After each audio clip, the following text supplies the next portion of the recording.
जय मसीह जे प्यारे ॿारो बनो परमेश्वर जे प्यार चैनल ते तव्हां सभिनी जो स्वागत आहे। अॼु असां ॾिसंदासीं हिकु परमेश्वर जे महान दास जे बारे में जंहिंजो नालो मार्टिन लूथर आहे। मार्टिन लूथर जो जनम 10 नवंबर 1483 में जर्मनी देश में थियो। संदसि माता पिता हिकु किसान परिवार में हुआ। संदसि माता कठोर अनुशासन वारी औरत हुई, वो धार्मिक औरत हुई। वो चाहींदी हुई कि मुंहिंजा ॿार प्रार्थना में मजबूत थियनि, इन करे हू पंहिंजे ॿारनि खे कीअं प्रार्थना कबी आहे, कीअं वॾनि जो आदर सत्कार कबो आहे, ईअं सेखारींदी हुई। ऐं संदसि पिता हिकु किसान सां गॾोगॾु हिकु टामे जी फैक्ट्री हूंदी हुई, जेकी टामे जी खाण हूंदी हुई, हुन में बि कमु कंदो हो। ऐं आस्ते आस्ते इन करे उहो थोरो आर्थिक रूप सां बि हिकिड़ो धनी परिवार थी वियो। ऐं हू चाहींदो हो कि मुंहिंजो पुटु लूथर जेको पंहिंजे 7 भाउरनि भेनरुनि में सभिनी खां वॾो आहे, वो वॾे हूंदे थी करे हिकिड़ो सुठो वकील ठहे। हू चाहींदो हो कि मुंहिंजो पुटु हिकु वकालत जो पढ़ाई करे हिकु सुठो वकील ठहे। इन करे हुन पंहिंजे पुट खे लैटिन स्कूल में दाख़िला वठी ॾिनी। लूथर बि नंढे हूंदे खां ई बाइबल अध्ययन कंदो हो, पंहिंजी माउ सां गॾु प्रार्थना करण में कीअं मजबूत थिए ईअं सिखंदो रहंदो हो। ऐं पढ़ाईअ में बि ॾाढो शाहूरु हो। हू पंहिंजे भाउरनि जे विच में सभिनी खां वॾो में वॾो हो। इन करे हू चङी तरह पढ़ाई कंदो ऐं हू चाहींदो हो कि जीअं संदसि पिता चाहे थो, संदसि पिता जी इच्छा आहे कि मां वॾो थी करे वकील ठहां, इन करे हू सुठे नमूने पढ़ाई कंदो हो। आस्ते आस्ते आस्ते हुन पंहिंजी स्कूल जी पढ़ाई पूरी कई ऐं 1497 में हुन पंहिंजी स्कूल जी पढ़ाई पूरी करे हिकु विश्वविद्यालय में हुन एडमिशन वरितई, जिते हुन पंहिंजी मास्टर डिग्री प्राप्त कई। पंहिंजी मास्टर डिग्रीअ खां पोइ हू वकालत जे पेशे लाइ हिकु यूनिवर्सिटी में ॿिए में वियो, जिते हुन पढ़ाई कई। हू पढ़ाई कंदो रहियो, पर ईअं थियो हिकु दफ़ो जॾहिं हू स्कूल मां पंहिंजी यूनिवर्सिटी ते वञे पियो, तॾहिं हिकु ज़ोरदार तूफ़ान आयो ऐं हुनजे पासे में अची करे हिकिड़ी बिजली जो कड़ाको थियो ऐं उहो बिजली किरी, हीउ बेहोश थी वियो, हीउ किरी पियो। थोरी देरि खां पोइ होश आयो, पर तूफ़ान अञा ताईं हो। हिन ओड़ी महिल ई प्रार्थना कयईं, हे अल्लाह प्लीज़ मूंखे बचाए, अगरि तूं मूंखे अॼु बचाईंदे त मां तुंहिंजे हवाले करे छॾींदुमि पंहिंजो जीवन समर्पण कंदुमि ऐं मां सन्यासी ठही वेंदुमि। थियो ईअं, 5 मिंट खां पोइ तूफ़ान थमिजी वियो, बिजली चमकणु छॾिजी वई। इन तां हुन इन खे प्रभुअ जो आवाज़ु सम्झो।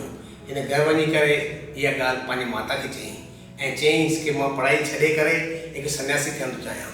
जॾहिं संदसि पिता खे इहा ॻाल्हि जी ख़बर पई, तॾहिं उहो ॾाढो गुस्से थी वियो, कावड़जी वियो, छाकाणि त हू चाहे पियो कि मुंहिंजो पुटु हिकु वकील ठहे, हिकु वॾो वकील ठहे ऐं पंहिंजो नालो करे। पर संदसि पुटु यानी मार्टिन लूथर उन ॻाल्हि जो विरोध कयो ऐं पंहिंजे फ़ैसिले ते क़ाइमु रहियो। ऐं हुन 2 हफ़्तनि खां पोइ सभु पंहिंजा जेके किताब हुआ सभु विकिणी छॾियईं ऐं पंहिंजी एडमिशन हुतां हटाए छॾियईं ऐं वञी करे हिकु जेको ऑगस्टिन मठ हो उन में दाख़िला वरितईं, जिते सन्यासी हूंदा आहिनि। ऑगस्टिन मठ हिकु ॾाढो कठोर मठ हो। उते ॾींहं में 7 दफ़ा प्रार्थना करणी पवंदी, उते कमु करिणो पवंदो, पंहिंजे पापनि खे अंगीकार करिणो पवंदो, एतिरो सख़्ताई सां बाइबल जो उते अध्ययन करिणो पवंदो। ऐं उहो सभु करण लाइ मार्टिन लूथर तयारु हो, छाकाणि त उनखे ईअं लॻो कि प्रभु मूंखे बचायो आहे, मुंहिंजो बि कमु आहे, मुंहिंजो बि फ़र्ज़ु आहे कि मां बि पंहिंजो जीवन हाणे समर्पण करे प्रभु जे करे कयां। इन करे हुन मठ में दाख़िला वरितईं ऐं ॾींहं में 7 दफ़ा कड़ी महिनत सां हू प्रार्थना करणु लॻो ऐं मठ जी सफ़ाई करणु, पंहिंजे पापनि जो अंगीकार करणु, उहो सभु करणु लॻो। जीअं जीअं मठ जी प्रथा हुई उनखे ईअं करणु लॻो। आस्ते आस्ते आस्ते हू बाइबल जो अध्ययन करणु लॻो ऐं बाइबल अध्ययन कंदे कंदे हू हिकु दफ़ो पंहिंजी जेकी लोकल चर्च हुई उन में उनखे उते हिनखे हिकु पादरी जी नियुक्तीअ खे लाइ तयारु करणो। उन वक़्तु कैथलिक जेके पादरी हुआ उहो पंहिंजी परंपरा रहंदा हुआ, उहे बाइबल जे हिसाब सां, बाइबल जे अध्ययन जे हिसाब सां न हलंदा हुआ। हू चवंदा हुआ कि पाप मोचन नाले जी हिकु अहिड़ी शइ आहे जंहिंखे माण्हू वठी करे उनखे स्वर्ग में पहुचाए सघंदो आहे, जेको मरी वियो आहे उनखे स्वर्ग में पहुचाए सघंदो आहे। इन हिसाब सां उहे पादरी पैसा वसूल कंदा हुआ माण्हुनि मां। पर इहा ॻाल्हि मार्टिन लूथर खे बिल्कुलु पसंदि न हुई। हू चाहींदो हो धर्मी विश्वास सां ई जी सघंदो आहे ऐं मोक्ष ख़ाली प्रभु जे अनुग्रह सां ई मिली सघंदो आहे। इन जो इहो सिद्धांत सभिनी हंधि फैलिजी वियो ऐं इन पंहिंजो जेकी 95 जी लिटी जी भाषा हुई उहा चर्च जे ॿाहिरि लॻाई कि अनुग्रह सां ई मिली सघंदो आहे, कोई मोक्ष ईअं न मिलंदो, कोई पैसनि सां मोक्ष न मिलंदो आहे। ऐं जेको कैथलिक जो पोप हूंदो हो उनखे हू ईसा मसीह जो अवतार सम्झंदा हुआ। इन ते हुन छा चयईं कि यीशु मसीह ई आहे जेको अनुग्रह सां पंहिंजे अनुग्रह सां मोक्ष ॾेई सघंदो आहे। पोइ मोक्ष ॾियण जो अधिकार हुनखे न आहे। इन करे उन सॼे जर्मनी में सॼे यूरोप में पंहिंजो सॼो इहो जेको धर्म प्रचार आहे, सुधार जो प्रचार आहे, उन प्रचार कयईं। ऐं ईअं आस्ते आस्ते ईअं थियो कि जेके माण्हू जेके हिन जो विरोध करणु चाहिनि पिया कैथलिक जो, उहे बि साम्हूं आया, उहे बि मार्टिन लूथर जो साथ ॾियणु लॻा। ऐं आस्ते आस्ते आस्ते इहा प्रथा सभिनी हंधि फैलिजी वई कि न, लूथर जा जेके वचन आहिनि, लूथर जी जेके 95 वर्सी लिपियूं आहिनि, उहे सही आहिनि। ऐं आस्ते आस्ते सॼे यूरोप में इहा ॻाल्हि फैलिजी वई। ऐं सुधार जो आंदोलन हो, उहो आहिस्ते आस्ते ज़ोर पकड़ाईंदो वियो। फ्रांस में, स्पेन में सभिनी हंधि कैथलिक चर्च जो विरोध थींदो रहियो। ऐं उन वक़्तु ईअं हूंदो हो कि पादरी शादी न करे सघंदो आहे, ऐं जेके नन हूंदियूं आहिनि उहे बि शादी न करे सघंदियूं आहिनि। इन करे मार्टिन लूथर 1526 में हिकु कैथरीना सां शादी कई, जेकी पहिरियों नन हुई। उहा ई नन हुई जंहिंखे हिन भॼण में मदद कयो। 12 नन खे भॼण में मार्टिन लूथर मदद कई हुई। उन मां हिकु कैथरीना हुई जंहिंसां हिन शादी कई। पहिरियों त मार्टिन लूथर शादी न पियो करणु चाहे, पर हुन नन ईअं चयो, मूंखे अगरि शादी करणी आहे त मार्टिन लूथर सां ई करणी आहे। पोइ आस्ते आस्ते हुनखे ॾिठईं कि उहो पवित्र आहे ऐं हूअ बिल्कुलु इन करे हुन सां गॾु शादी कयईं। जीअं बाइबल जो वचन चए थो कि हिकु सुखी परिवार प्रभु जी शेवा करे सघंदो आहे। हिन सॼे परिवार पाण खे ख़ुदि खे समर्पण करे यीशु मसीह जी शेवा कई। इहो हुन मां साबित थो थिए। ऐं धीरे धीरे इहा जेकी कैथलिक में परंपरा हूंदी हुई, अॼु बि आहे। अॼु बि कोई पादरी जिते आहिनि उते शादी न कंदा आहिनि, पर इहा परंपरा हुननि नाबूद करे छॾी। इन जो विरोध थियो। केतिरनि ई जेके पोप हो उन जो विरोध कयूं, चई न, इहा परंपरा ग़लति आहे, जेकी बाइबल जे अध्ययन जे हिसाब सां न आहे।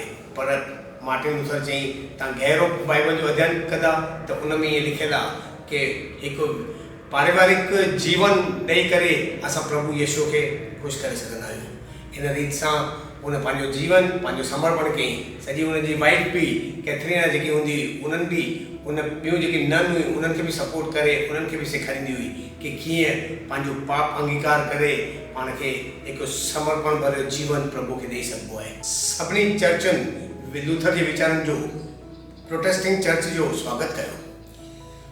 ऐं प्रोटेस्टेंट चर्च जी मुख्य विशेषता छा हुई कि बाइबल जो जेको अधिकार आहे उहो सभिनी खे हुजणु ऐं प्रभु में विश्वास करण सां ई इहो सभु मिलंदो आहे। ऐं प्रभु जी शेवा ई उन्हनि जी एक्चुअली छा हो, ओॾी महिल बाइबल ख़ाली लैटिन भाषा में हो, उहो हुजणु ज़रूरी न आहे। ऐं इहो इन करे लूथर बाइबल खे पंहिंजी ग्रीक भाषा मां पंहिंजी रोमन भाषा में, पंहिंजी जर्मन भाषा में उन अनुवाद कयो। ऐं जेको नओं नियम आहे उहो नओं नियम सभिनी हंधि बांटे, छाकाणि त उहो चाहींदो हो कि रोमन जेकी भाषा आहे, पंहिंजी जर्मनी भाषा आहे, उन में बाइबल हुजणु ज़रूरी आहे। छाकाणि त ग्रीक भाषा कीअं हूंदी हुई, ख़ाली पादरियुनि खे ईंदी, पादरी ई पढ़ी सघंदा हुआ। उतां जा पादरी छा पढ़ंदा हुआ, छा ॿुधाईंदा हुआ, माण्हुनि खे ख़बर न हूंदी। इन करे जेको बाइबल जो सॼो नओं नियम आहे उनखे ग्रीक मां रोमन भाषा में तब्दील कयईं। आख़िरकार जेको सुधार आंदोलन हो उहो सॼे यूरोप खां वठी करे इंग्लैंड ताईं लूथरवाद जेको हो उहो सभिनी हंधि फैलिजी वियो। ऐं कैथोलिक जेके हुआ, कैथोलिक रोमन जेके पादरी हुआ, उहे बि पंहिंजे नीतियुनि में सुधार कंदा रहिया, छाकाणि त उनखे ख़बर पइजी कि असांजूं अगरि अहिड़ियूं नीतियूं रहियूं त सॼो लूथरवाद थी वेंदो ऐं असांजो जेको रोमन साम्राज्य आहे, रोमन कैथोलिक साम्राज्य आहे, उहो नष्ट थींदो। आस्ते आस्ते उन्हनि बि उहो कयो। इन हिसाब सां 1541 खां 1545 जे विच में जेको लूथरवाद हो उन सॼे उन यूरोप में कब्ज़ो करे छॾियईं। ऐं आस्ते आस्ते आस्ते मार्टिन लूथर जेको हिकु माण्हू थी करे सॼे, हिकु माण्हू चवंदा आहिनि न, हिकु माण्हू अगरि प्रभु जो समर्पण करे सॼे हिकु माण्हू सॼी पंहिंजे यूरोप खे बदिलाव करे छॾियईं। पंहिंजो जीवन समर्पण करे ऐं प्रभु यीशु मसीह जो जेको उनजो प्रचार कयईं, उन जूं नीतियूं अपनाई, उन सॼे कैथोलिक समाज खे हिलाए छॾियो। इन रीति सां 1546 में लूथर पंहिंजी लाश सां छॾी। ऐं जेॾी महिल हू गुज़ारे वियो त हू जिते ॼमियो हो उते ई गुज़ारे वियो। ऐं पंहिंजा लास्ट शब्द ईअं चयईं कि प्रभु मां पंहिंजी आत्मा तुंहिंजे हवाले कयां थो, इन्हनि खे सभिनी खे संभालिजांइ। हिन जी मौत खां पोइ बि लूथरवाद जेको आहे उहो फैलजंदो रहियो। ऐं अॼु ताईं सुधारवाद जेको आंदोलन आहे उहो सभिनी देशनि में, यूरोप जे सभिनी देशनि में उनखे मान्यता मिली। ऐं आख़िरकार ईअं थियो कि प्रोटेस्टेंट चर्च जेके आहिनि उहे वधंदियूं रहियूं ऐं उन्हनि में जेके बदिलाव लूथर कयईं उहे बि क़ाइमु रहिया ऐं अॼु जी तारीख़ में कैथोलिक जेके आहिनि, जेके कैथोलिक पादरी आहिनि, जेके रोमन पादरी आहिनि, उन्हनि बि पंहिंजे नीति जो सुधार कयो। उहो छाजे करे? जीअं त पाप मोचन जेको पैसनि सां विकिणींदा हुआ, उहो चवंदा पाप मोचन जेको तव्हां वठंदो उहो स्वर्ग में वेंदो। इन जो मतिलबु ग़रीब स्वर्ग में न वञी सघंदो आहे। इन जो कट्टर विरोध कयो हुई लूथर। इन करे उन्हनि उहो बंदि करे छॾियो, पंहिंजी व्यवस्थाऊं कढी छॾियो। पर उन्हनि पोप खे उहा ई मान्यता ॾिनो कि पोप जीअं चवंदो ईअं ई थींदो, जेको लूथरवाद खे लास्ट ताईं पसंदि हो। ईअं करे लूथर पंहिंजे सॼे पंहिंजे जीवन में प्रभुअ जी सेवकाई पंहिंजी रीत सां कयईं। हुन ईअं न कयईं कि मां संत थी वञा, हू थी वञा, पर हुन पंहिंजी जेकी सेवकाई कयईं, पंहिंजी लाइफ खे पंहिंजो समर्पण करे छॾियईं। इन हिसाब सां असां बि लूथरवाद मां असां इहो सिखी सघंदा आहियूं कि कीअं प्रभुअ खे समर्पण करे, प्रभु लाइ सेवा करे, प्रभु लाइ पंहिंजो जीवन ॾेई करे, पंहिंजी चाल चलन करे असां बि लूथरवाद थी करे असां प्रभु जी सेवा करे सघंदा आहियूं। प्रभु तव्हां सभिनी खे आशीष ॾे।